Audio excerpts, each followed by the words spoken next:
Hi friends, இப்போ நம்ம சரகடிக்கு ஆசையை பார்க்க போகிறோம். சரகடிக்கு ஆசையில் நம்ம மனோஜ் கண்ணா இது புதுசு கண்ணா புதுசு அப்படின்னு சொல்லிட்டு ஒவ்வொன்றா கொண்டு வந்து காமிக்கிறாப்புல. என்னதாப்பா வாங்கிட்டு வந்த அப்படின்னு சொல்லி கேட்டான்.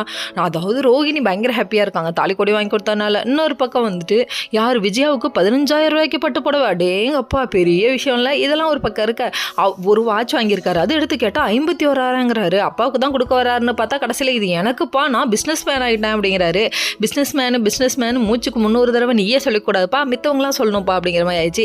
நடந்துக்கிற விதத்தில் இருக்குது. ஒவ்வொரு பிஸ்னஸ் மேனும் பின்னாடி வர வழிகளை கஷ்டப்பட்டு ஃபீல் பண்ணி தான் கடைசியில் முன்னேறுவாங்க. ஆனால் அதை விட்டுட்டு நீ எதுவுமே பார்க்காம பிஸ்னஸ் மேன்னு சொல்லிட்டு எல்லாத்தையும் செலவு பண்ணுறீ அப்படிங்கிற மாதிரி இருக்குது. இதெல்லாம் ஒரு பக்கம் இருக்க. இன்னொரு பக்கம் வந்துட்டு அப்பாவுக்கு என்னடா வாங்கிட்டு வந்தேன்னு சொல்லி கேட்டால் ஒரு காவி துண்டு எடுத்து காமிக்கிறாப்புல.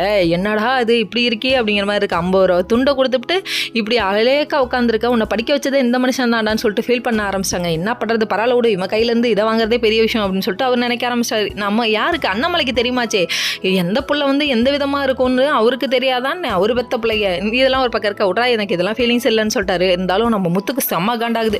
இன்னொரு பக்கம் வந்துட்டு அதாவது ரொம்ப நாள் கழிச்சு நம்ம சிட்டியை காமிக்கிறாங்க. சிட்டியும் சத்தியம் ஒரு வீட்டுக்கு போய் வசூலிக்கிறேன்னு சொல்லிட்டு பிளாக்மெயில் பண்ணிட்டு இருக்காங்க. அந்த இடத்துக்கு முத்து புடி செம்ம அடின்னு அடிச்சு அதுக்கப்புறம் வாக்குமூலம்லாம் எழுதி வாங்கிட்டாங்க. இதுக்கப்புறம் இவங்களை டார்ச்சர் பண்ண மாட்டேன், மாதம் 10,000 கொடுத்து கழிச்சிட்றேன்னு சொல்லிட்டு வேற லெவல்ப்பா. இவங்கள மாதிரி ஆளுங்களுக்குலாம் இப்படி ஒரு ஆளுங்க இருந்தாதாங்க. இந்த வட்டி கேட்குறேன்ற பேரில் வட்டி போடுறவனுங்க இருக்கானுங்க பிறகு நாட்டில் இருக்கிற வரையும் வாழ்க்கையில் முன்னேறவே முடியாது யாராலையும் அப்படிங்கிற மாதிரி ஆயிடுச்சு.